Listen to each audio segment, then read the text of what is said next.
O'Brien, Billy O, OB, if you will he be in Tuscaloosa next season? This is a real question. There's a lot of information, a lot of speculation, a lot of conversation happening right now. And Bill O'Brien has become one of the hottest names, one of the more intriguing names when you look at coaches that are looked at as candidates for particular potential head coaching vacancies in other spots in college football. And there are two teams that are high on OB's radar.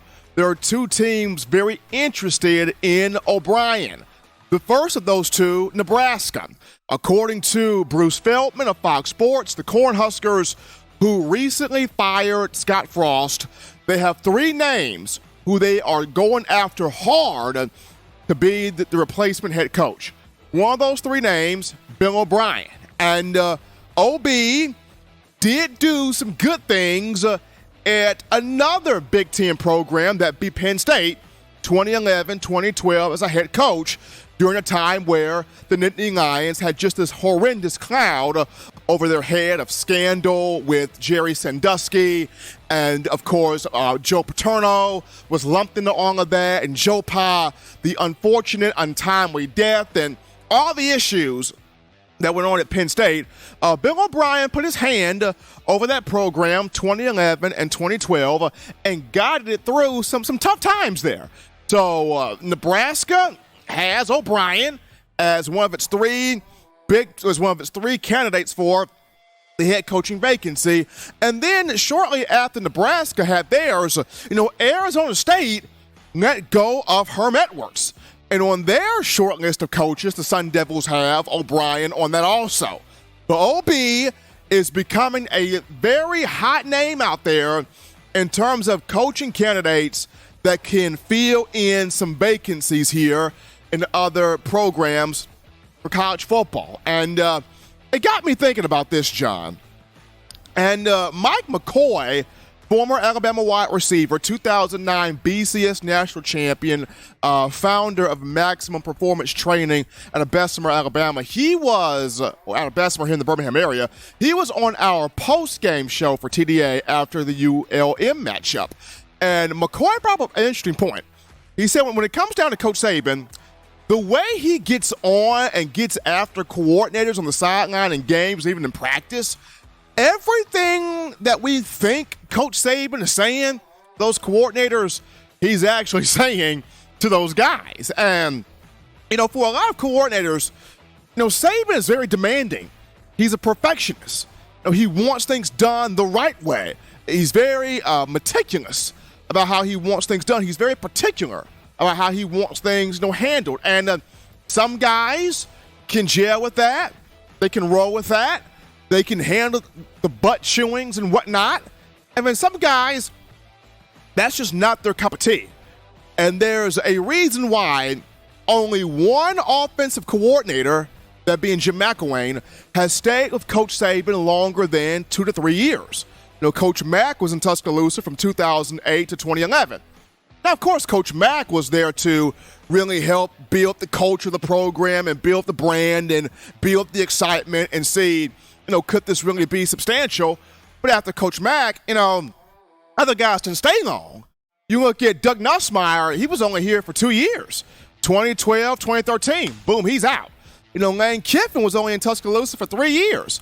2014 through 16, he's out. Now, of course, there were other things that surrounded Kiffin, but only stayed for 2 to 3 years. Brian Daboll was only here for 1 year, 2017. He's out.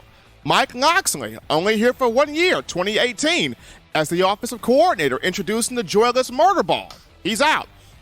Then for 2 years, Steve Sarkisian as OC, 2019, 2020. He's out. So Coach Mack, the only one here longer than 2 to 3 years. And it got me thinking, John, of an old statement that our mothers, our grandmothers, a teacher that was really influential, just people that grew us in life, they would always have the statement, it don't take all that, honey. Baby, child, it don't take all of that. You're doing too much. It don't take all of that now. And they used to tell us this, right? But For Nick Saban, it's like it takes all of that and more, right?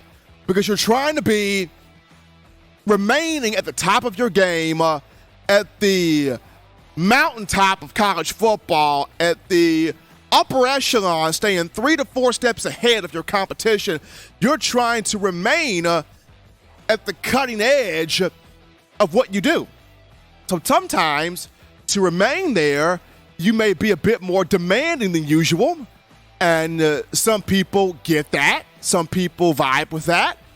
And then some don't necessarily vibe with that. That's the reason why Coach Jim McElwain was the only offensive coordinator to this point that has stayed with Nick Saban longer than 2 to 3 years. Just some folks just cannot take the butt chewings and the perfectionist and what Nick Saban demands of you out there on the field. But the question is, with O'Brien, and we did a poll, TDA, on Twitter about you, the fans. What would you rather see OB do? Would you rather see him remain in Tuscaloosa, or would you rather see him take the Nebraska job? And we put the poll up, and over 1,300 of you as fans voted in this poll. And with 86.7% of the vote, the majority of you said, get on to Nebraska. The majority of you said in the poll, OB, get on to Nebraska.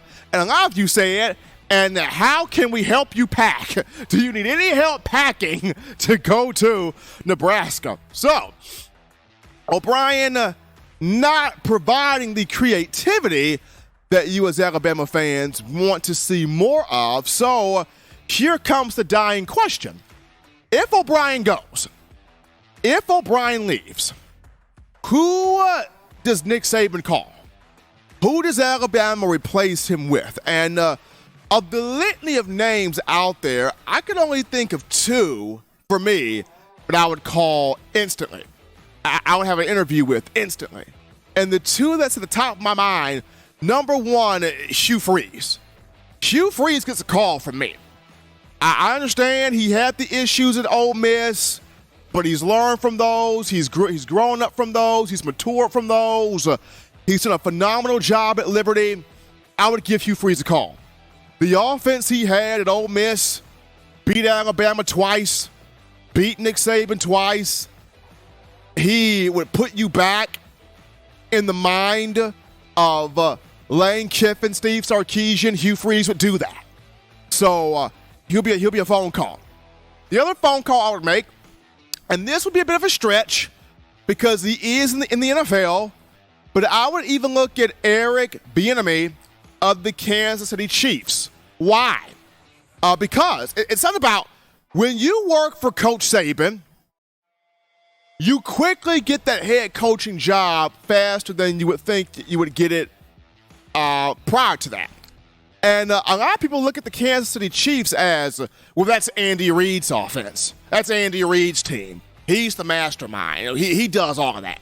Even though Bieniemy is under the tag of offensive coordinator and he calls the plays, people revere Andy Reid as the offensive mind. So, and with Bieniemy, what he does with Patrick Mahomes and creating plays where Tyreek Hill is getting open, Travis Kelce's getting open, all their weapons are just getting open out there. That type of creativity, you can certainly use that in Tuscaloosa. And we've seen NFL head coaches come to Alabama and have success. Mel Tucker did it. Brian Dable did it. We've seen NFL coaches come to Alabama and have some type of success. So Hugh Freeze, Eric Bieniemy be the 2 coaches there, just off the top of my head, that I would have there on the list. Just due to, in today's college football, in today's football period, you need creativity. It's calling for it now.